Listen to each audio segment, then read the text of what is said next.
Eels, they also have a couple of changes. Essie Tonga is still struggling with a hamstring injury. His place taken by Ryan Morgan. Fui Moi Moi comes off the bench. Tim Manor goes back to the bench. Joseph Paulo also takes the place of Taniela Lasalo. The coach of the Eels is Stephen Kearney. Thanks for joining us, everybody. Warren Smith, Greg Alexander and Ben Eichen to take you through this one here tonight. Of course, the Eels looking for their first win of the season. It's been a wretched start to 2012. While for Manly, they're coming off back-to-back losses to the Sharks and the Dragons. And of course, still missing both Glenn Stewart and Tony Williams, who were still in the early weeks of a 7-week suspension. Brett Stewart looking to hit top form in 2012. And Nathan Hindmarsh leads out the Eels. It's been a big week for Parramatta and Nathan, of course, off the back of the news on Thursday that he will retire at season's end. Tonight will be game number 311 for him after making his debut mid-season back in 1998.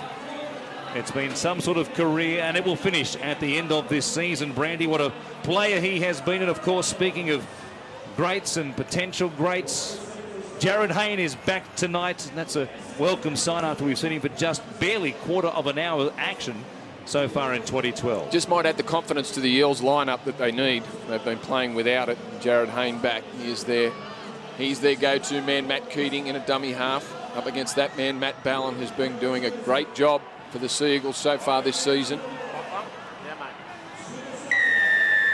We are underway. It'll be the Eels to defend the southern end of Parramatta Stadium. The kickoff goes down to Brett Stewart. And it's Jason King who brings it back out to be tackled by Allgood and also Moi Moi. Ballin, a dummy half, comes across to Watmo. And they'll play it just outside the 20. Ballin to the right-hand side for Harrison. It goes to Keating and also Ben Roberts. Untangle. They're about 15 away from the halfway line. Here is Pike working it up towards the mid-stripe. Solid set of 6 to open this one up for the Sea Eagles as Cherry Evans kicks it down the narrow side. Jared Hayne coming across, got tangled up with the ball for a moment there, brings it back out, and he's stopped by Harrison. And Dean Farah, who will play on the right-hand side tonight, with Steve Matai slotting back into the team on his favoured left-hand side. Good defence from Manly. A nice solid start from the Sea Eagles, just what they were looking for. We're celebrating the 30-year anniversary of the 82 grand final here tonight, and I don't think the Eels have wanted to win more in that period. Good dummy from Keating, grabs a few cheap metres and a quick play the ball. Roberts going back to Sando. And then they pop it again. A ball out the back from Rennie Matua, and luckily they come up with it. Sando was set upon straight away. Here is Roberts from inside the 40. The back three looking for a 40-20. The kick goes down the middle of the field. And it's Stewart who'll bring it out to be stopped there by Morgan. And also Joseph Paulo. Matai from dummy half. Comes to George Tafua, playing in just his second game. He barely got some action last week on debut off the bench against the Dragons. He played the last 2 minutes or maybe 90 seconds of that one. And tonight officially game 2 in the starting side, preferred to Michael Oldfield, who was the 18th man for the Sea Eagles here tonight. Ballin goes back across to Watmo. And he'll walk it inside Parramatta territory as Ballin from dummy half comes back to Cherry Evans. Not a great kick, under some pressure there from Mitchell Allgood. And it bounced down to Ken Seo, who will bring it back out outside the Eels 20. A couple gone, no scorers yet here at Parramatta as Willie Tonga works it forward with a quick gain of about 8. Keating comes across to Hindmarsh, and he'll play it just outside the Parramatta 40. And he gets back to his feet.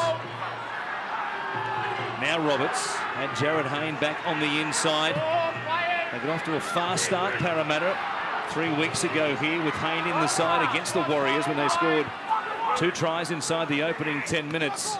But it's been downhill and steeply downhill from that point on for them. Now some pressure on Stewart to bring it back out from the in-goal area. He was under the pump as well from both Blair and Willie Tonga, but he did well, and now Williams will play it at his own 10. Well, it was a Willie Tonga kick there too. I don't think he was the man intended to kick it, but he realised it was late in the tackle count. He made Brett Stewart bring it out of his in-goal area. Let's see what Parramatta have got in defence. That's tackle 3, still short of the 20. Watmo tipping it on for Matai, who went straight through them. Foran trying to push up in support. Hayne came to him and made a tackle just outside the Eels 40. It goes across to Foran, running at them. Sando hanging onto his collar. He had some help there as well from Morgan, and he'll play it 20 away from the Eels line. Cherry Evans putting it on the toe. What a great kick once again. Morgan comes up with it, and the Eels hang on, but some worrying signs off the back of the defence they showed last week against Penrith. Well, a couple of ordinary missed tackles there from the Eels, allowing Manly. Quick spread here from the Eels. Here is Blair going to Williams and going past him, coming to Stewart, who takes him to the ground, and Parramatta have it just inside the Manly 30. Tonga goes across to Roberts. Some enterprising play from both sides in these last 2 sets of 6. Here's Hayne. Staying alive, of course, working back after missing the last 2 weeks with that knee injury, which had everybody here at Parramatta in round 2 holding their breath. They'll have a couple more tackles here as Roberts plays it.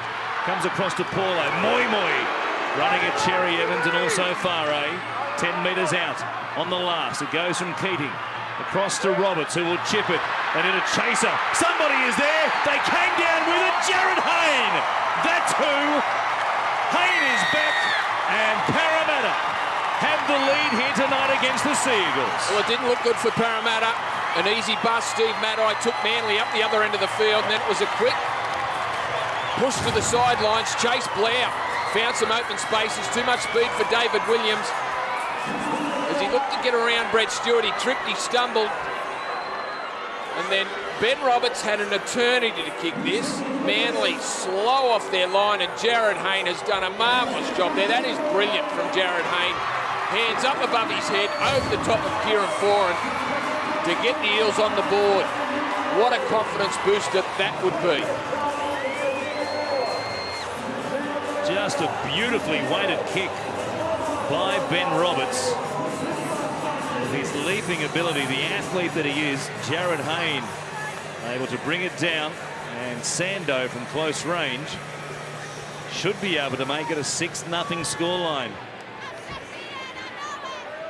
Well, they just didn't recover, the Eels, after that Chase Blair break. They're always on the back foot. Hence Ben Roberts really just had time to pick his mark with the kick. Sando's strike is a good one. It's 6-0. If they're looking for a bit of a confidence build, Ben Ikin, they got one in that set of 6 right there. Look, this game's an opportunity for Parramatta to turn their season around. We'll see here their fullback, Jared Hayne, gets a great try. And the simple formula for them tonight is that their halfback, Chris Sando, and their fullback, Jared Hayne, need to be in this game up to their eyeballs. When they're at their best, I mean, you'd think Jared Hayne back in 2009, he was having 30 touches a game. And last year when Chris Sando was having that great run at the Rabbits, he was touching it 50 times a game. The more the fullback and the half are in this, the bigger chance Parramatta are. I think you're exactly right, Ben. A little example of it right there. Jared Hayne involved. They have the opening points here tonight. All good playing it. Here is Paulo. Works it up to Watmo and Kite. And he'll play it at the 20. Parramatta, the terrible record against Manly, the worst record against any opposition in the NRL. In fact, they win less than 35% of games against their not quite arch rivals, but they've played some big games over the years, of course, and this year is 30 years since the 82 grand final. And they're celebrating that game tonight as part of Heritage Round. Sando taking it to the line, playing at 5 on his own side of halfway. Roberts taking his time to set himself, put a good kick in. It'll float down to be taken by Tafua, who grew up playing his junior football just up the road at Wentworthville, which is where Parramatta had their final training run yesterday at Ringrose Park, while this particular venue is being resurfaced with 2,000 square metres of newly laid turf. They were working on it until sundown last night. Bura will play it. Ballon comes across to Brent Kite to work it up to the halfway line. A bit more starch in this Parramatta defence from what we've seen after a bit of a scare early on with a Matai bust. They go back towards Matai now. Runs to the outside and jamming in. Kencio made a tackle, but the ball got away to Tafua, and he'll play it here just outside the Eels 20. On the last tackle, Cherry Evans puts it in the air, standing underneath it. Farre was there. Nobody really played at it. Roberts was thereabouts and didn't really contest it either. And now Blair in the tackle, feeds it back to Roberts, who steps away from one. Got a good ball back to Keating. He's got support. Does he ever? Jared Hayne. Good tackle by Stewart.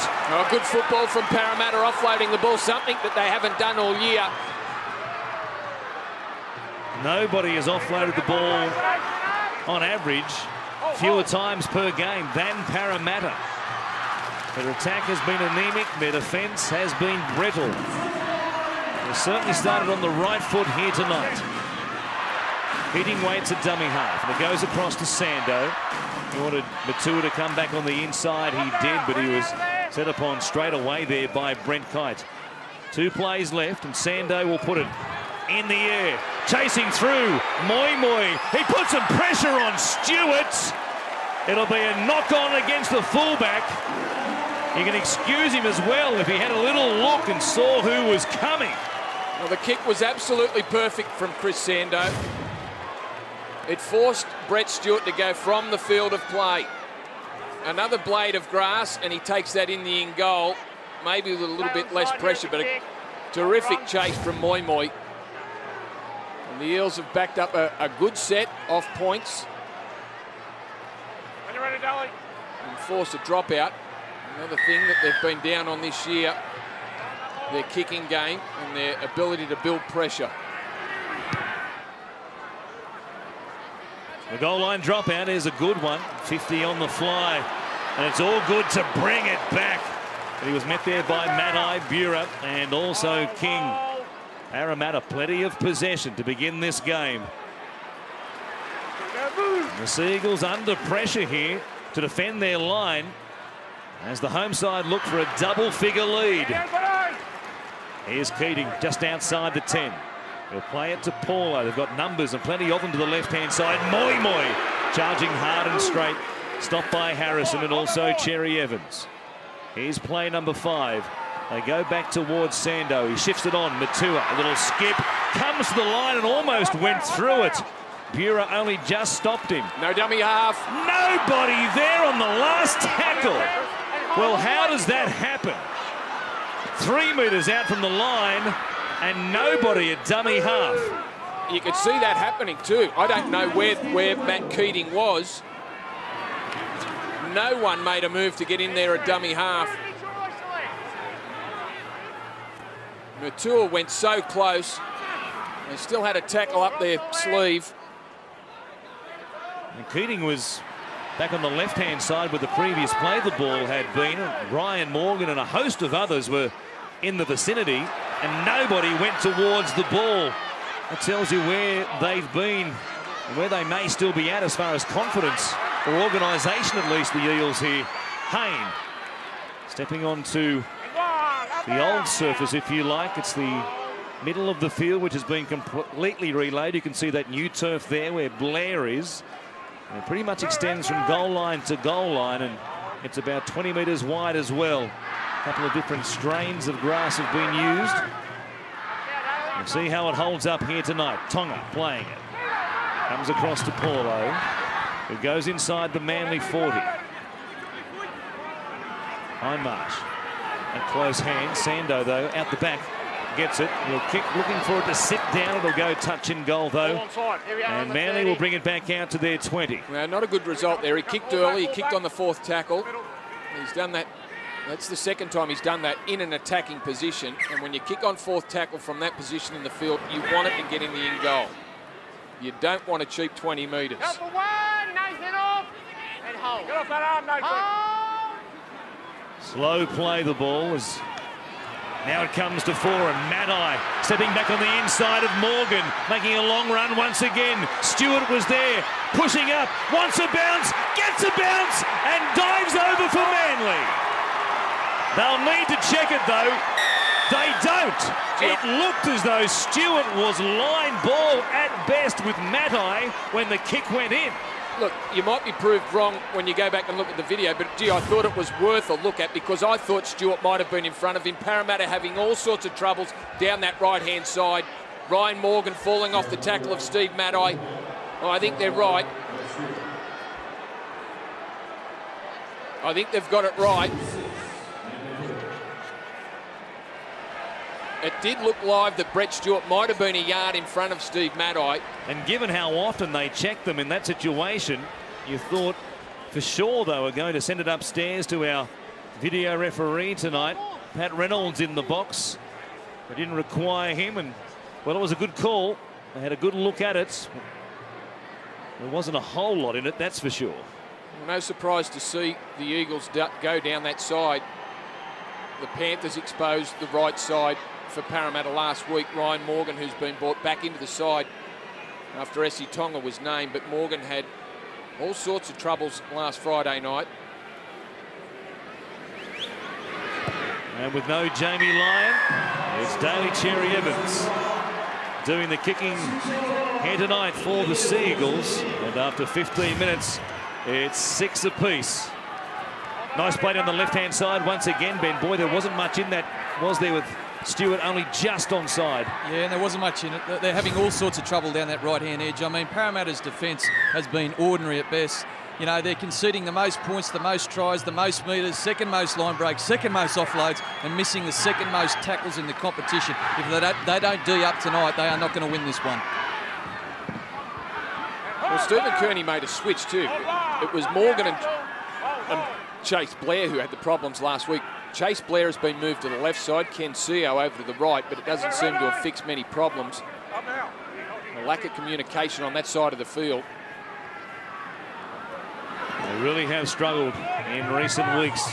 And unfortunately, defensively, they've picked up from where they've left off last week against the Panthers on that right-hand edge. Here's Kite to play it. Comes back for Cherry Evans. Better kick this time with more room to move, but Hayne is able to track it down on the full and brings it back outside the Parramatta 20. It's been an open, free-flowing affair. Some good stuff from both sides with the ball from inside their own territory. It was a lovely ball from Tafua for Matai in the lead-up to the try by Stewart. Here is Chase Blair, the 20-year-old. Plays it for Keating. Is Paulo. Goose step on. Shimmy, he gets going, but he's stopped in the middle of the field there by Harrison and also Cherry Evans. They come across for Hindmarsh. Puts up his hand, of course, game number 311 here tonight. The only Eel ever to have played 300 games of first-grade football. Better kick, is it this time from Sando? Yes, it is. It stays in play. Tafua, in the end, does very well to make it back to the field of play. He was certainly under pressure. And now Stewart, with his speed, skipping back towards the sideline to pick up 10 valuable metres. Matai. What a return from a hand injury, which has kept him out of action for the last month. Yeah, there's no doubt Jamie Lyon's a loss, but certainly a timely return for Manly with Matai back in the lineup. Now, there's a good indication of the Eels' defence. They had them on the try line, and within 4 tackles, they're out to the 40. One more tackle here for the Sea Eagles. And it will go back Foran to do the kicking from inside the 40. Again, a lofted kick with a bit of pressure on Kieran Foran. Ken Seo it is who is back there. He brings it back out to the 30-metre line for Parramatta. A converted try apiece as Morgan goes away from Foran, only to run into some of the bigger boppers in Watmo and also Bura. Here is Hayne. Foran coming up quickly to shut him down. He sensed the urgency. You don't want to let Jared Hayne float across and build up momentum. Here he is, getting a nice ball popped out the back there by Joseph Paulo. Very involved is the fullback, and he's returned from this knee injury which kept him out over the last couple of weeks. And Manor is out there. 18 got a change by Stephen Kearney. Roberts, a long cutout ball. His favoured tactic on this left-hand side. And Blair goes to ground. They'll turn it over there at the 20. Well, they've been happy to kick on fourth. That time they looked to run the ball with David Williams dropping back. The cutout ball from Ben Roberts just allowed the Manly defence to slide. It's Mitch Allgood, the front rower, getting a break at the moment for Parramatta. As Kite works it up, a four-man tackle. Put him on his back as well. It'll be a slow one. Matt Ballin thought too slow. No joy from the referees. It comes from Bura to Matai. And Nathan Hindmarsh tracking him down. 12 tackles already for Hindmarsh. As Watmough shuffles up to the defensive line. He'll take it to the halfway line and beyond. And they'll have one more play here as Ballin goes to Cherry Evans to kick. It won't find touch. In fact, it beats Jared Hayne. They'll be praying for this to go dead. Yes, it will, but only just. I don't know that he was intending to leave it, cut it that fine, but he did. It worked out okay for him. And he runs back, 2-4, and after that chase, and he's always the leading chaser. He's back turned, but they made the tackle on Jared Hayne all the same. Here's Seo. And a penalty coming back through the play. The ball foreign, and Watmough, one of them made contact with the ball on the ground. It'll give the Eels a chance to come back on the attack. Well, the first penalty of the game. Chris Sandow will be looking to get this ball deep into Manly territory.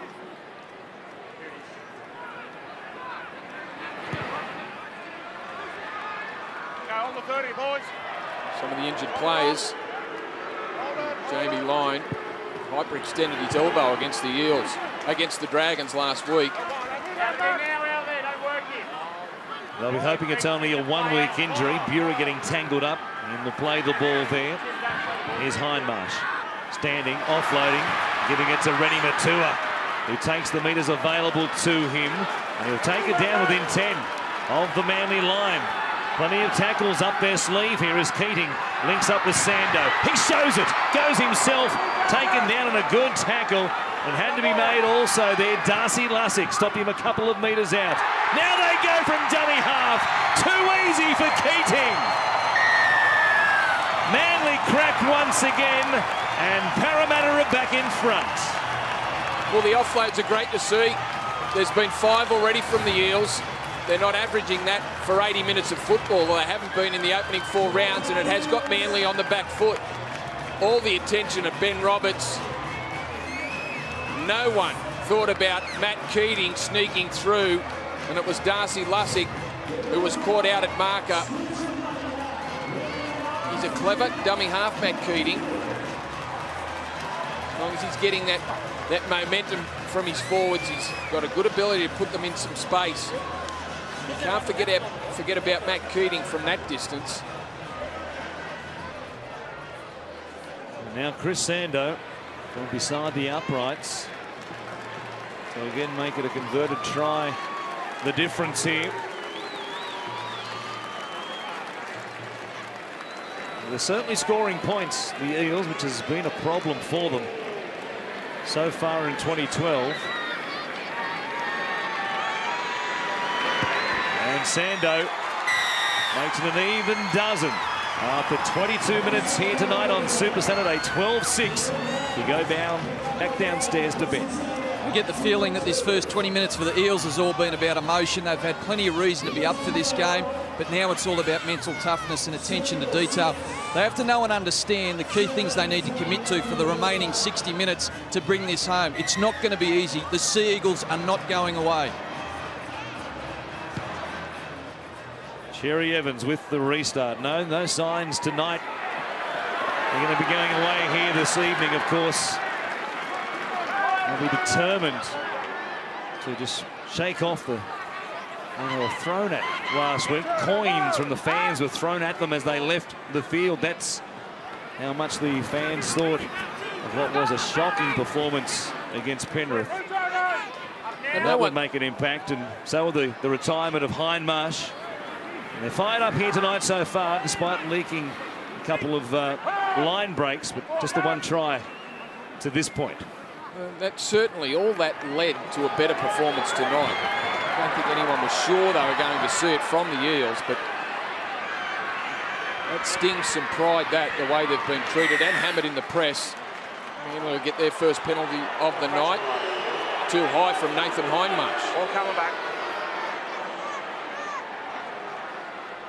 Coming in looking for a wrapping tackle there on George Tafua, and a little bit too high and wrapping him up above the ball and caught him on the neck or the chin. According to the referee, take a look at it once again, just on the underside of the jaw there. Wasn't much in it, but a penalty ruled on by the officials. Penalty each. Here's Harrison playing it. Farre goes across to Cherry Evans, Watmo, Foran, Lussick, plenty of hands across the line. Bura, his hands betrayed him. Everybody getting up in the back line there. It was short passing in the extreme. And maybe a little bit too short there for the man who was a Parramatta junior. Well, it looked like they had too many players involved in the movement. You're right, they were just shuffling the ball along the line. Jamie Bura wasn't ready for the pass. But if he's going to be standing up next to Brett Stewart, well, you've got to be prepared to take it. There's a possession split. And where the game's being played, certainly dominated by the Eels. The Seagulls still missing Glenn Stewart and Tony Williams, and obviously Jamie Lyon here tonight, but they just haven't been the same side that opened up with a couple of impressive wins under Jeff Tuvey in weeks 1 and 2. And another penalty here against the Seagulls. Parramatta, a chance from 40 metres out to go on the attack once again to try and extend this score. Yeah, not only was it a tough start for Manly, they are yet to play a game at Brookvale Oval. They've been on the road. This is their 5th week away from Brookie. You throw in those injuries and suspensions, and it does leave the Eagles a bit vulnerable. You see how vulnerable they are here. Moi at Cherry Evans. They only just held him up. On a tear was Fui. Now Paulo to Sando. It comes to Hayne. He goes over the top. Ball for Seo. Parramatta turning back the clock. It's like it's 1982 again. What a run by Moi off the restart. And you'd swear it was Sterling to Kenny to Cronin to Growth. Well, they've missed those charges from Fui so far this year. That was terrific. And look at the defence. It pulled in. There was no way there for the Manly side to recover from that. George Tafua well in field. Jared Hayne knew it. He just had to get the ball out there. There's Steve Maddai. There's 2 unmarked Parramatta players. They don't come easier than that for Ken Seo. There's the man who absolutely scattered them and almost scored himself. With all the defence sucked towards the play of the ball, there was space for this man, Ken Seo. What a start to his NRL career he's had. Well, the moment Fui burst over the top of Cherry Evans there, that did suck in. Any player that was within 10 metres automatically had to rush. He played the ball in front of about 6 Manly players, which left them short. Great awareness from the Eels.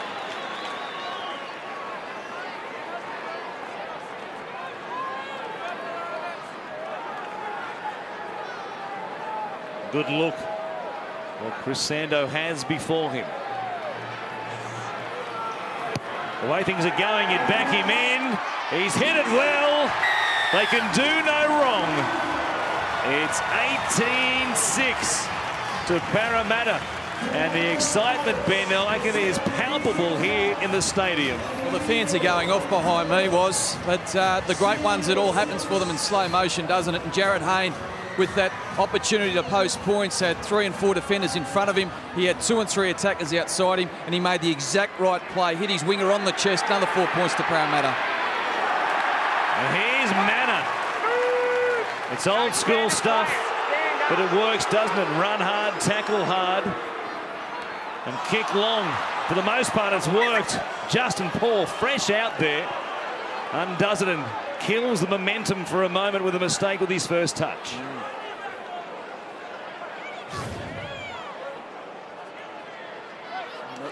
Not what you want with your first touch. See how the Eels respond. And we haven't been down this end of the field that often. Their completion rates from both sides are outstanding. The charges from the front rowers, Moi and Manna. That's the old Parramatta. They've certainly needed some of it, because in amongst all the stats, they've made the fewest metres on average per game of the 16 teams in the NRL. Boy, Ryan Morgan really has his hands full with Steve Matai. Matai will play it just outside the 10. Here's Foran going to Watmo. We had Vic Morrow pushing up in support. Big test here for Parramatta. They've opened up a 12-point lead. They'd like to keep their line intact right here. Stewart coming wide, too wide. The ball in behind David Williams. And Parramatta will be happy they've defended the mistake by Justin Paul. Yeah, he just hesitated, Brett Stewart. He just wasn't sure who to pass it to. Dean Farray and David Williams on the outside. He went to throw it, held it up just for a fraction. Dean Farray had Willie Tonga in front of him, pulled his hands out of the road. In fact, you watch that over again, it was there to be taken by Farray. He might have been tackled, but you take the ball if it's in front of you.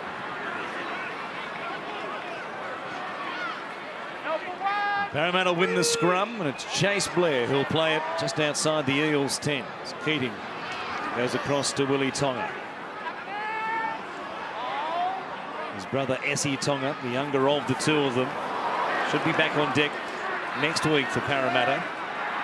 He was close to being right for this game, but with a hamstring strain, they'll be careful with him. Now a ball out the back from Manna, and a chance for Roberts, who goes at them. Fended away from Cherry Evans, came to Farray. He didn't wrap him up. Roberts still going. There's a vigour, there's a venom about Parramatta tonight that's been missing in the first month of the season. Here's Sando, Matua cutting back underneath him. They are really asking plenty of questions of this Manly defensive line. Sando thinking field goal. Boy, a rush of blood there, surely. At the 31-minute mark and an 18-6 lead. Well, if he kicks it, we're going, well, that's okay. It puts them 13 in front. But you're right, at this time of the game, that position on the field, an opportunity to throw one up and put some more pressure on, unless you kick it, it's a dud decision. Really had Manly struggling defensively once again in that set. Again here, just a cheap penalty in the early tackles of the set, with Manly inside their own territory. You'd have thought the bomb was to chip in towards the in-goal area to try and make them work it off their own line. At worst, you get lucky, you might trap somebody and get yourself a goal line dropout. Instead, a real rush of blood. A brain snap field goal choice there by Chris Sando, which was never really close. Here's Foran, plenty of room to move. They were slow off their line on that right-hand side, Parramatta. It's a worry for the Eels, the right side. They've come up with a mistake, but Darcy Lussick has turned the ball over. A couple of times now, Manly have got themselves in position, but made cheap errors. Hasn't had a great game so far, Darcy Lussick here tonight. In fact, he's formed from the back end of last season, remembering, of course, he finished the season suspended at the Battle of Brookvale. And himself a long suspension for what happened there that night. hasn't quite recaptured the form he showed in 2011. Off contract and the subject of contract talks, rumours, maybe it's playing on his mind. Here's Seo looking for a second, taking it to Matter. They'll play at about 35 away. 2 tackles left in this set of 6. Sando comes across to Roberts. He's got Hayne on his outside, dancing, getting away from Cherry Evans. Boy, this will be a new player tonight, Ben Roberts, as far as his footwork and his speed is concerned. Here's Hayne, grubbering one. Well-weighted kick, some pressure here on Stewart. He looks up and he'll get to ground, but they've got him just outside his own goal line. Now, nice kick, Jared Hayne. Found some space, knew where it was, put the ball where he wanted to, almost a split there. The Eels are letting themselves down. Tackle 1 and 2 after the kick. It was a good run by Tafua. Now Williams from the opposite wing, trying to back it up. He'll play it midway between his own goal line and the halfway. Nullival. Joe is back after suffering an Achilles problem in the pre-season, which has stopped him from playing until tonight. Back playing against a former club, of course, in the shape of Parramatta. The kick, again, into one of the Eels. It bounces up here for Chase Blair, who's under some pressure. He did well, though, the young winger. He got there to clean it up on that newly laid turf. They really have had some issues, especially Daly Cherry Evans with his kicking game so far tonight. Well, just not time. No time to kick it. Good pressure from Matt Keating, and that's whose head the ball bounced off. They did seem to be rushed. Here's Keating out of dummy half, losing the ball. It was Watmo, was it, over the top, who might have forced the ball loose. And because Cherry Evans is tackled 20 metres towards the Manly line, they'll bring it back out to where the mistake was made. Keating through the dummy, just got through, and it was Watmo. Should have been play on from what we saw just there in the replay. He just punched the ball out.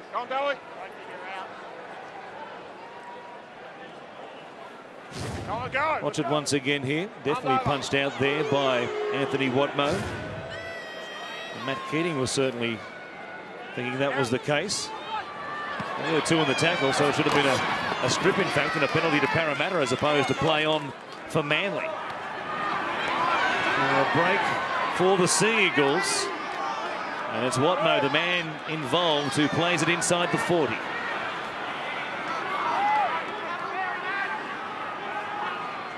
Morrow playing it. In fact, it was Lussick. As Cherry Evans shows it, gets in behind Roberts, who was up slightly in front of Matua, back on the inside of him, but they were able to take him down inside the 20. Now Nullival takes it towards the uprights. They'll have one more play here. They spread to the left-hand side, 4 and at first receiver. It comes back to Cherry Evans, though, who grubbers a good one. Hayne under pressure. It bounced up for Anthony Watmo. And you'd think they'll be checking this to see if Hayne was able to force it. Okay, Paddy. Well, that can be all that Jared Hayne's claiming. It looked like, well, he certainly slipped Jared Hayne as he came across Cherry Evans' grubber, found the space behind the defensive line. Goes right to the line, Cherry Evans. Manly players onside. Through the legs of Ben Roberts. Jared Hayne looks like he just runs past the ball, slips over. He gets a hand to it, no doubt about that. There it is there. Well, that first one, that first touch, was it enough to force the ball? One quick look at it by the video referee, who says try. It's a try to Manly and Anthony Watmo, and one look was all that Pat Reynolds, the video referee, required. I would have thought it was a tight one and certainly worthy of another look. Yeah, there's no doubt he got his hand to it, whether it bounced after it left his hand, whether he got his hand to the ball while it was on the ground. I think we'll see from this angle. We certainly won't. I thought it was a try watching it live, but didn't know his hand had come across the ball. Anthony Watmo scores a try, gets the Eels back into the game. A mistake from the Eels, really allowing that.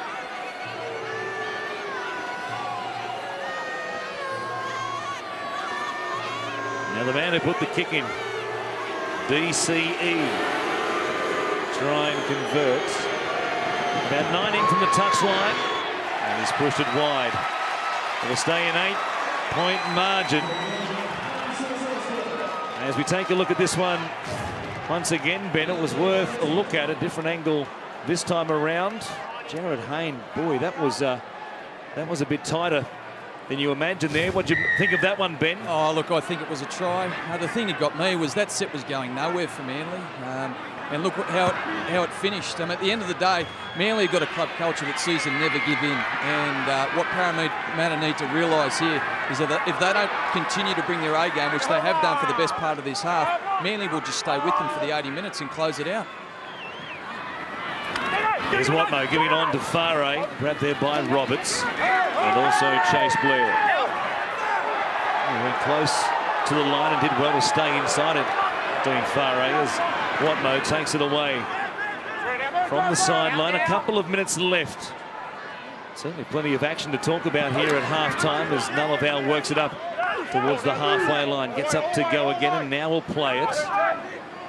It's Morrow as they go wide through 4, and Stewart giving it on to Maddai. Ryan Morgan and Sando still got their hands full on that far side. Big meters once again for Manly. Tafua will play it. Stewart feeds it across to Foran, who puts it up in the air. A good chase from Manly. Pressure on Hayne under the uprights. Desperate to stay in the field of play and manages to do so. But he's grimacing and hobbling and barely able to play the ball. There are huge concerns here for Jared Hayne. He looked all right. He looks all right now. Pretty courageous stuff from Hayne. Knocked back into the in-goal area. Then has to roll hard. I think he might have just copped a knee, I'm hoping. Just able to twist his way out of the tackle from Matt Ballin and find his way back into the field of play.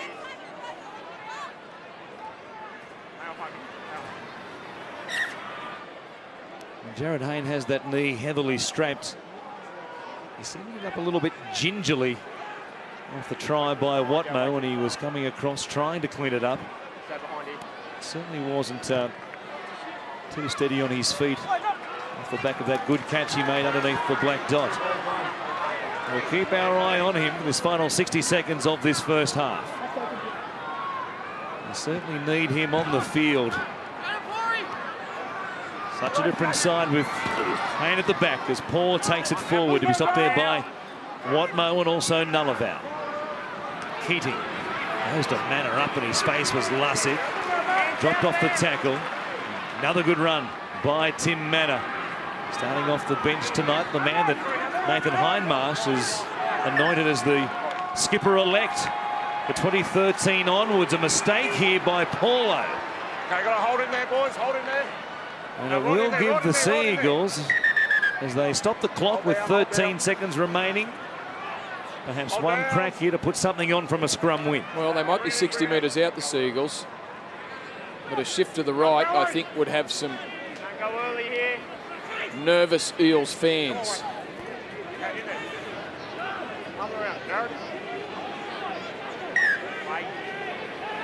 Jerry Evans with the feed, and they come to the short side. Here is Farah. This will just about use up the seconds available to Manly. He might just get it in time. He will. The siren sounds now. The pass goes past Cherry Evans. Foran puts a kick in. Hayne is there. There might be some worries if he gets some open space here, but he doesn't. Stopped by his opposite number, in fact. Brett Stewart helps him back to his feet. And that will do us for the opening 40 minutes. I'm still not convinced that he's 100% or anything like it, Jared Hayne, but it's the Eels who, unlike last week, will get a standing ovation, Ben, as they come from the field at half-time. Yeah, the fans are much happier this week, Warren. Look, the Seagulls are a bit sloppy in that first half, but you can just be about guaranteed they'll come out in the second 40 and tighten it right up. The second 40 for the Eels, well, I think it's the most important 40 minutes of their season. They need to come back out, they need to play discipline, focus on all the one-percenters, kick chase, marker defence, support play. If they can't do that, if they can't replicate the good things from the first half, they will go down. Thanks, Ben. We'll come back in a moment to take a look at the first half highlights. Stick around, a lot more to come tonight on Super Saturday.